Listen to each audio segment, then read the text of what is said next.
आप बोले कि बाबा साहब बोले शिक्षित बनो, संगठित बनो, संघर्ष करो, तो दलित शिक्षित हो गए, संगठित हो गए, संघर्ष करते हुए भाजपा को वोट दे दिए। ये भाजपा से किसी समाज को तकलीफ क्या है भाई? आरक्षण भाजपा के शासनकाल में खत्म हो रहा है और निजी क्षेत्र में सब नौकरियां जा रही है, तो निजी में हो जाएगा तो फिर सरकारी नौकरी नहीं लगेगी। सब कुछ बिक रहा है, एयरपोर्ट है, रेलवे है और एयर इंडिया है, सब कुछ तो बिक ही रहा है, सब निजीकरण हो रहा है। देखिए, आपको अपने चैनल को टीआरपी बढ़ाना है तो ये शब्दों का प्रयोग कर सकते हैं। बाप बन गए मुख्यमंत्री, अब उनकी माता जी बन जाएगी, अब उनके बेटा जी बन जाएंगे। यही बाबा साहब अम्बेडकर सपना दिखाया था। उत्तर प्रदेश में मुलायम सिंह की परिवारवाद और बिहार में लालू प्रसाद जी का परिवारवाद, ये वंशवाद से बाहर निकल करके सर बीजेपी में वंशवाद है, कई पिता मुख्यमंत्री रहे और नीतीश मिश्रा हैं उदाहरण, ऐसे कई उदाहरण बीजेपी में भी है कि पिता पुत्र को टिकट मिलता है। और छात्रवृत्ति की जैसे बात की सर, तो बिहार में कई साल से दलित और आदिवासी की छात्रवृत्ति बंद है और नीतीश कुमार जी का कहना है कि वेबसाइट खराब होने की वजह से ये दिक्कत आई है और दलितों की छात्रवृत्ति से बिहार में सड़कें बना दी गई। 2 जून 95 की घटना कभी दलित प्रबुद्ध जो होगा वो भूलता नहीं है। तो गेस्ट हाउस कांड को भुला के मायावती जी और मुलायम सिंह गठबंधन किए थे लोकसभा चुनाव, पिछले लोकसभा चुनाव में, तो मायावती जी ही भुला दी थी। बहन जी प्रयोग करती हैं, बहन जी का प्रयोग असफल हुआ था। लालू प्रसाद यादव जी भी 5 बसपा के एमएलए को तोड़ करके और यहाँ पार्टी को खत्म करने का प्रयास किया। जब बहन जी ने बहुजन से सर्जन किया तो आज ये नारा चरितार्थ हो गया है 80 और 20 में। सबका साथ, सबका विकास, सबका विश्वास। तो सबका साथ में मुस्लिम का साथ क्यों नहीं लेते, क्यों नहीं मुस्लिम को टिकट दिया जाता है बीजेपी के द्वारा? क्या मुसलमान सबके साथ में नहीं आता? जिस तरह जनक राम बीएसपी से भाजपा में आ गए, क्या यूपी के बसपाई वोटर जो है कैडर, वो बसपा से भाजपा में चले गए, यानी कि बीजेपी को वोट दिए दलित समाज में?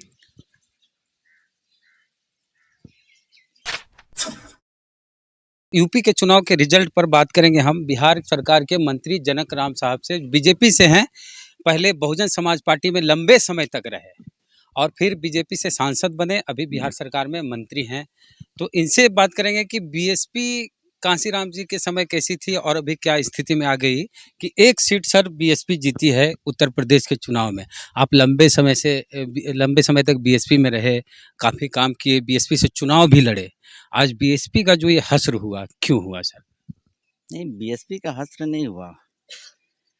84 में मानवर कांसीराम साहब ने पार्टी बनाने के पीछे बहुत बड़ा उद्देश्य था। समाज बिखरा हुआ था, परिवार टूटा हुआ था और बाबा साहब डॉक्टर बी.आर. अम्बेडकर जी के बताए हुए रास्ते पे मानवर कांसीराम साहब ने चल करके समाज को एक मुख्य धारा में जोड़ने का प्रयास किया था। बाबा साहब डॉक्टर बी.आर. अम्बेडकर जी का इशारा था कि बिगड़े हुए, बिखरे हुए समाज को अगर मुख्य धारा में नहीं जोड़ा जाएगा तब तक उस समाज का माली हालात में बदलाव नहीं हो सकता है। उसके लिए उन्होंने एक राजनीतिक दल का निर्माण किया था, जिसका बखूबी उत्तर प्रदेश ही नहीं पूरे देश के दलितों इकट्ठा हुआ, गुलबंद हुआ, जिसका प्रतिफल उत्तर प्रदेश में देखने को मिला। लेकिन धीरे धीरे सत्ता के करीब आकर के, सत्ता में आकर के सुश्री बहन मायावती जी ने समाज को मुख्य धारा में लाई भी, लेकिन बहुजन से जैसे सर्जन का नारा दिया और सत्ता में आई, काम भी किया। बाबा साहब अम्बेडकर के बताए रास्ते पर उन्होंने आज भी चलती हैं, बाबा साहब के बताए रास्ते पर समाज को मुख्य धारा में जोड़ती भी हैं। लेकिन अब समाज धीरे धीरे शिक्षित हो रहा है। बाबा साहब डॉक्टर बी.आर. अम्बेडकर जी के बताए रास्ते पर उनका मंत्र तो जो शिक्षित बनो, संगठित हो जाओ, संघर्ष करो, आपका खोया हुआ जो राजपाट है आपके हाथों में आया। तो मुझे लगता है कि अब समाज शिक्षित हो गया है और शिक्षित होने के साथ है अपने मौलिक अधिकार के प्रति सजग भी हो रहा है। उसी वजह से धीरे धीरे समाज को अब बदलाव हो रहा है। जैसे आपने उत्तर प्रदेश का चर्चा किया, उत्तर प्रदेश के सर्व समाज के लोगों ने एक नारा पहले चलता था 15 और 85 का, लेकिन अब वो नारा बदल चुका है। जब बहन जी ने बहुजन से सर्जन किया तो आज ये नारा चरितार्थ हो गया है 80 और 20 में। 80% लोग एक तरफ राष्ट्रवाद के, शिक्षा के, धर्म के और सत्ता के शीर्ष पर आकर के समाज को सुधार करने का प्रयास किया जा रहा है। खुद के बाबा साहब अम्बेडकर जी का इशारा रहा है, मानवर कांसीराम साहब का भी इशारा रहा कि जब तक राजनीति में आपके अपने लोग नहीं होंगे, आपकी हिस्सेदारी नहीं मिल पाएगी। मानवर साहब भी, बाबा साहब डॉक्टर बी.आर. अम्बेडकर जी भी कांग्रेस का समर्थक रहे, लेकिन कांग्रेस ने उनको जिस तरह से अपमान करके बाहर का रास्ता दिखाया, स्वयं बाबा साहब अम्बेडकर जी ने बाहर का रास्ता देख भी लिए।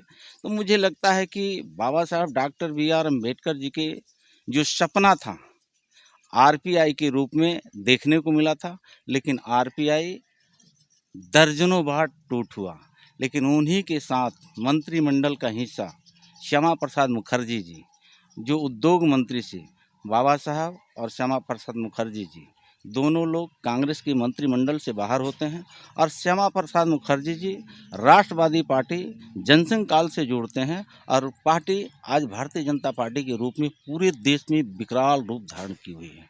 तो मुझे लगता है कि उत्तर प्रदेश का रिजल्ट उसी रूप में देखा जा रहा है कि वहाँ के एक अनुसूचित जाति तबके के जो समाज के लोग था, जो शिक्षित होकर के अब मुख्य धारा में जोड़ने का काम कर रहे हैं।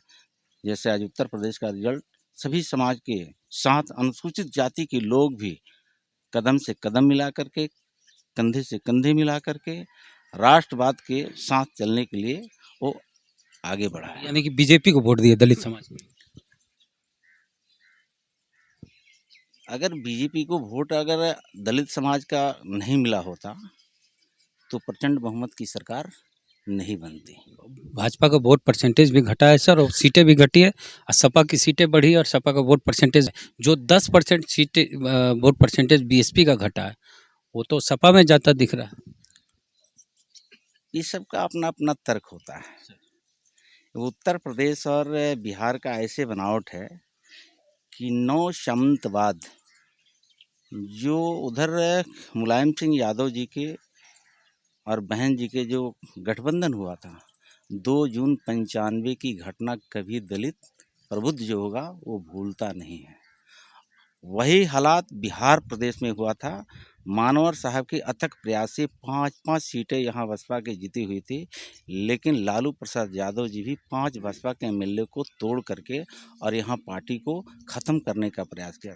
तो मुझे लगता है कि जो प्रबुद्ध बाबा साहब अम्बेडकर के बताए रास्ते पर चलने वाले लोग हैं, वो आईएएस है, आईपीएस है, शिक्षक है, कर्मचारी है, वो भारत सरकार का हो, बिहार सरकार का हो, उत्तर प्रदेश सरकार का, वो समाज के लोग प्रबुद्ध है, और वो जान रहे हैं कि उत्तर प्रदेश में मुलायम सिंह की परिवारवाद और बिहार में लालू प्रसाद जी का परिवारवाद से दलितों को कहीं भी विकास होने वाला नहीं है। अगर विकास की रास्ता, अगर दरवाज़ा बाबा साहब अम्बेडकर के बाद से अगर कोई दिखाया है और दिया है, तो देश के यशस्वी प्रधानमंत्री आदरणीय नरेंद्र मोदी जी ने, उनकी भी सरकार रही, पूर्व की सरकार ने क्यों नहीं दिया। राशन कार्ड तो मनमोहन जी के ज़माने से चल रहा था, लेकिन गरीबों के घर तक राशन नहीं पहुंचाया। उन्हीं के समय से इंदिरा आवास नाम दिया जाता था। गरीब का अपना खतियानी ज़मीन होता है, लेकिन वंशवाद दादा के नाम पे, दादी के नाम पे, माँ के नाम पे अपने परिवारवाद को बढ़ाया मिला। लेकिन धन्य है देश के प्रधानमंत्री नरेंद्र मोदी जी ने कि जो प्रधानमंत्री का उन्होंने सपना देखा है कि 2022 तक इस देश के सभी गरीब को, यानी कच्चा मकान में रहने वालों को हमको पक्का देना है। तो 2 कमरे मकान देने के लिए उन्होंने 2 लाख शहरी के लिए, 1.5 लाख ग्रामीण के लिए, सुलभ शौचालय के लिए, खास करके हम मंत्री के रूप में बिहार सरकार के माननीय मुख्यमंत्री नीतीश कुमार जी के नेतृत्व में मंत्रिपरिषद का सदस्य है। मैं भी लोटा और डिब्बा लेकर के घर से बाहर किलोमीटर जाना पड़ता था शौच के लिए, वो भी दिन हम लोगों ने देखा है। हम लोगों की बस्ती में झोपड़ी, जो खास करके दलितों की बस्ती होती थी, उसमें बिजली के लिए तो हम लोग सोच ही नहीं पाते थे। मिट्टी के तेल ढिबरी जला जला करके माता पिता बेटा बेटी को पढ़ाने का काम किया। धन्य है नरेंद्र मोदी जी के आने के बाद से दलितों के बस्ती में बिजली गई है, सुलभ शौचालय का व्यवस्था हुआ है, रोड, सड़क, पानी, बिजली, आवास, ये सारी सुविधाएं जब देश आज़ाद हुआ तब से और 14 तक, बीच में कुछ कालखंड श्रद्धेय अटल बिहारी वाजपेयी जी का भी रहा, लेकिन उसमें कम। लेकिन श्रद्धेय अटल जी के बाद से नरेंद्र मोदी जी की सरकार आई, तो मुझे लगता है कि सबका साथ, सबका विकास, सबका विश्वास का नारा देकर के इस देश के 1 अरब 30 करोड़ और उत्तर प्रदेश के लगभग 23 करोड़ और बिहार के लगभग 13 करोड़ जनता को जो अंतिम पंक्ति में खड़े थे, जो बाबा साहब डॉक्टर बी.आर. अम्बेडकर जी का सपना था, जिनको रहने का घर नहीं है, पहनने का कपड़ा नहीं है, खाने की रोटी नहीं है, चलने का रास्ता नहीं है, उस समाज को मुख्य धारा में जब तक जोड़ा नहीं जा सकता है, तब तक भारत फिर विश्व का गुरु कहला ही नहीं सकता। सबका साथ सबका विश्वास बोलते हैं, तो सबका साथ में मुस्लिम का साथ क्यों नहीं लेते? क्यों नहीं मुस्लिम को टिकट दिया जाता है बीजेपी के द्वारा? क्या मुसलमान सबके साथ में नहीं आता? नहीं, मुझे लगता है कि ये वही हमने पहले भी कहा कि सबकी अपनी अपनी सोच होता है। भारत सरकार में भी मुसलमान हैं, बिहार सरकार में भी मुसलमान, चुनाव की ही बात हम लोग करें, भाजपा के द्वारा टिकट नहीं दिया जाता। प्रदेश में भी ये समाज का टिकट लेना, टिकट देना एक अलग विषय होता है। वो टिकट देने के प्रतिनिधित्व तो इसी से हुआ। प्रतिनिधित्व मिला हुआ है। अभी आप देख रहे हैं, वहाँ भी कैबिनेट मंत्री बना करके उत्तर प्रदेश में मुस्लिम को सम्मानित किया गया था। एक अब जैसे आप मुझसे बात कर रहे हैं, तो मैं तो किसी सदन का सदस्य नहीं था। ये तो भारतीय जनता पार्टी का उदारता कहिए कि बिहार में बड़े पैमाने पर दलित समाज के, लेकिन कहीं किसी सदन का सदस्य न होने के साथ भी भारतीय जनता पार्टी ने पहले मंत्री परिषद के सदस्य बनाती है, उसके बाद से विधान परिषद का सदस्य गवर्नर कोटे से भेजती है। अलग बात है। एक चीज़ आप बोले थे सर कि गेस्ट हाउस कांड को नहीं भूले हैं लोग, तो गेस्ट हाउस कांड को भुला के मायावती जी और मुलायम सिंह गठबंधन किए थे लोकसभा चुनाव, पिछले लोकसभा चुनाव में, तो मायावती जी ही भुला दी थी। बहन जी प्रयोग करती हैं, बहन जी का प्रयोग असफल हुआ था। समय समय से बहन जी ने प्रयोग किया, लेकिन बहन जी का वोट ट्रांसफरेबल होता है। वो जब चाहती है, जिधर चाहती है, उनके समाज के लोग उनके साथ खड़े रहते हैं। इस बार क्या बहन जी वोट ट्रांसफर कराई है बीजेपी? जी नहीं, समाज से प्रबुद्ध है, समाज देख रहा है, समाज देख रहा है कि हमारे समाज को भला कौन कर रहा है। आप एक चीज़ बोले कि जैसे दलित लोग बड़ी संख्या में देखते हैं हमारी वीडियो को, तो आप बोले कि बाबा साहब बोले शिक्षित बनो, संगठित बनो, संघर्ष करो, तो दलित शिक्षित हो गए, संगठित हो गए, संघर्ष करते हुए भाजपा को वोट दे दिए। ये भाजपा से किसी समाज को तकलीफ क्या है भाई?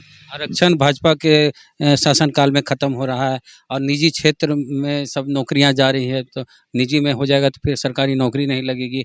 सब कुछ बिक रहा है, एयरपोर्ट है, रेलवे है और एयर इंडिया है, सब कुछ तो बिक ही रहा है, सब निजीकरण हो रहा है। देखिए, आपको अपने चैनल को टीआरपी बढ़ाना है तो ये शब्दों का प्रयोग कर सकते हैं, लेकिन मैं बिहार के और चमार जाति से ये ठेकेदारी ले लिया है लोग क्या?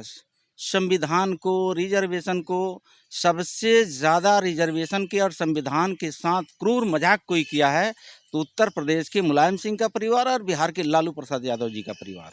मैं आपको ये रिजर्वेशन की आप बात छेड़ करके आप क्या जानना चाहते हैं? बिहार प्रदेश के पूर्व सरकार है लालू प्रसाद यादव जी, रिजर्वेशन के बात पर अनुसूचित जाति जनजाति, मैं छात्रावास में जब छात्र के रूप में रहता था तो स्टाइपेंड पर रोक लगाया था उन्होंने, जिसको लेकर के 90 में बड़े पैमाने पर हम लोग पटना और गांधी मैदान में जब कूच किए थे तो बड़े पैमाने पर लाठी और डंडे से, और आप कई साथियों ने इसकी गवाह है, मैं उसमें कई लाठियों खाया था। हमारे एक मित्र प्रोफेसर दशरथ राम जी जेल जाने का काम किए थे। दूसरी बात, रिजर्वेशन की बात आई तो एक 20 साल तक पंचायती राज अधिनियम के तहत चुनाव तक नहीं कराया गया, और लालू प्रसाद यादव जी के नेतृत्व में जब पंचायती राज चुनाव जब आया, एक बार उन्होंने बड़े दबाव के तहत तो उन्होंने रिजर्वेशन नहीं दिया। क्यों नहीं दिया? धन्य है एनडीए की सरकार, नीतीश कुमार जी मुख्यमंत्री बनते हैं, मंगल पांडे जी, नित्यानंद यादव जी, सुशील मोदी जी, नंद किशोर यादव जी, प्रेम कुमार जी, सरीखे नेता जब एनडीए के पार्ट बनते हैं तो पंचायती राज अधिनियम के तहत अनुसूचित जाति, जनजाति, अति पिछड़ा समाज को रिजर्वेशन दे करके आज नोनिया का बेटा, तुरहा का बेटा, गोंड का, चमार का, दुसाध का, मुसहर का, पासी का, खटी का, खरवार का, सभी समाज के जो बाबा साहब डॉक्टर बी.आर. अम्बेडकर जो अंतिम पंक्ति में खड़े थे, उनको मुख्य धारा में लाने के लिए एनडीए की सरकार आज चेयरमैन दलित का बेटा या बेटी बन रहा है तो एनडीए ने दिया। आज मुखिया का बेटा और बेटी जिला पार्षद ब्लॉक प्रमुख बन रहा है तो एनडीए सरकार ने दिया। तो मुझे लगता है कि ये समय समय से लोगों को बात करने का तरीका अंदाज़ा होता है। भारतीय जनता पार्टी ने सबको एक साथ लेकर के चलने का बीड़ा उठाई है। मुझे लगता है कि पार्टी से सभी समाज के लोग, खास करके दलितों को, जो नाराज़गी विपक्ष के नेताओं ने ये फैलाया था संविधान रिजर्वेशन, तो संविधान में क्या कहता है? वंशवाद करने के लिए, परिवारवाद करने के लिए। बाबा साहब डॉक्टर बी आर अम्बेडकर 1857 से लेकर के 1947 तक लगभग सैकड़ों बरस आज़ादी की लड़ाई लड़ी गई। कहीं उधम सिंह, कहीं भगत सिंह, कहीं सुभाष चंद्र बोस, कहीं महात्मा गांधी, कहीं राजेंद्र प्रसाद। सारे लोगों ने ये सपना था आज़ाद भारत में सबको रहने का घर होगा, पहनने का कपड़ा होगा, खाने की रोटी होगी, सबकी आज़ादी होगी। आज़ादी का मतलब क्या होता है? बाप बन गए मुख्यमंत्री, अब उनकी माताजी बन जाएगी, अब उनके बेटा जी बन जाएंगे। यही बाबा साहब अम्बेडकर सपना दिखाया था। ये वंशवाद से बाहर निकल करके सर बीजेपी में वंशवाद है, कई पिता मुख्यमंत्री रहे और नीतीश मिश्रा हैं उदाहरण, ऐसे कई उदाहरण बीजेपी में भी है कि पिता पुत्र को टिकट मिलता है। और छात्रवृत्ति की जैसे बात की सर, तो बिहार में कई साल से दलित और आदिवासी की छात्रवृत्ति बंद है और नीतीश कुमार जी का कहना है कि वेबसाइट खराब होने की वजह से ये दिक्कत आई है और दलितों की छात्रवृत्ति से बिहार में सड़कें बना दी गई। नहीं, ऐसा ये बात मैं नहीं मानता हूँ। आपको भी मालूम है ये तो 2 साल से कोरोना काल से संक्रमण से देश और प्रदेश गुजर रहा था। अनुसूचित जाति के छात्रवृत्ति को किसी को रोकने की औकात नहीं है, ये सबको मालूम है। ये समाज जब जब करवट लिया है तो बहुत बड़ा आंदोलन हुआ है। इस समाज के बारे में सबको मालूम है। रही बात रिजर्वेशन के रोकने के लिए, ये छात्रवृत्ति स्टाइपेंड के रोकने के लिए, तो मैं बताना चाहता हूँ कि बड़े पैमाने पर SC ST छात्रों के नाम पर फर्जीवाड़ा, बाहर में बच्चों के नाम पर स्टाइपेंड को डाइवर्ट किया जा रहा था। उसको सरकार को कहीं न कहीं इस चीज़ को संज्ञान में आया। जब संज्ञान में आया तो जांच का विषय जब आया तो छात्रवृत्ति कुछ दिनों के लिए रोका नहीं गया था। जांच के क्रम में उन विद्यार्थियों को छात्रवृत्ति नहीं मिल पाई थी, लेकिन टोटल विद्यार्थियों को छात्रवृत्ति सरकार दे रही है, देगी भी। अगर किसी अवधि से रुका हुआ है तो वो जोड़ करके उस बच्चे और बच्चियों को छात्रवृत्ति मिलेगा। सरकार कोई रोक ही नहीं सकती। अब लास्ट यूपी में ही आते हैं सर, यूपी रिजल्ट पर, कि जिस तरह जनक राम बीएसपी से भाजपा में आ गए, क्या यूपी के बसपाई वोटर जो है कैडर, वो बसपा से भाजपा में चले गए? यही तो लोकतंत्र की खूबसूरती है। ये मतदाता समय समय से, यही देश की जनता कांग्रेस के साथ खड़ी रही। दलित, मुस्लिम और सवर्ण 3 कैटेगरी को उन्होंने अपना पुश्तैनी वोट मान लिया था। जो लगभग 45 साल तक एक परिवार के लोगों ने कांग्रेसी प्रधानमंत्री, मुख्यमंत्री, राष्ट्रपति होते आए। यही परिवार के लोग, यही समाज के लोग जब बिहार प्रदेश में कांग्रेस के विरुद्ध जब करवट लिया तो महागठबंधन की सरकारें लालू प्रसाद यादव जी की बन जाती है। यही परिवार, यही समाज के लोग जब बदलाव किया तो आज भारतीय जनता पार्टी NDA की सरकार चल रही है। तो जनता वही है, समाज वही है, व्यक्ति वही है। समय समय से वो बदलाव करता है। आज जनता की बदलाव महसूस हो रहा है। उत्तर प्रदेश में योगी जी के नाम पर, बिहार में आदरणीय नीतीश कुमार जी के नाम पर, और देश का जब चुनाव आता है तो आदरणीय नरेंद्र मोदी जी के नाम पर। 1 अरब 30 करोड़ जनता आश्वस्त है कि हमारा देश भी सुरक्षित है, हम गरीब भी सुरक्षित हैं। जो सबका साथ, सबका विकास, सबका विश्वास का नारा दे करके मोदी जी चल रहे हैं, उसमें किसी को अहित नहीं हो रहा है। सबका रोटी, कपड़ा, मकान के इंतजाम नरेंद्र मोदी जी करते हैं। इसलिए अपना एक कीमती वोट दे करके मोदी जी के ताकत लोग बना रहा है। तो जनक राम साहब बिहार सरकार में मंत्री हैं और भाजपा से सांसद रहे हैं। इससे पहले लंबे समय तक बहुजन समाज पार्टी में रहे हैं और बीएसपी से चुनाव भी लड़े हैं। बहन जी करीबी भी रहे हैं और मिशन को करीब से देखे हैं, दलित समाज से भी आते हैं। इनका कहना है कि बाबा साहब के सिद्धांतों पे बीजेपी चल रही है और सबका साथ, सबका विकास कर रही है। इस पर आपकी क्या प्रतिक्रिया है, कमेंट बॉक्स में ज़रूर बताएं पूरी बातचीत को लेके। और फेसबुक पे देख रहे हैं वीडियो, पेज को लाइक फॉलो नहीं किए तो कर लीजिए। यूट्यूब पे देख रहे हैं, सब्सक्राइबर नहीं तो घंटी बजा कीजिए। जय भीम, जय भारत।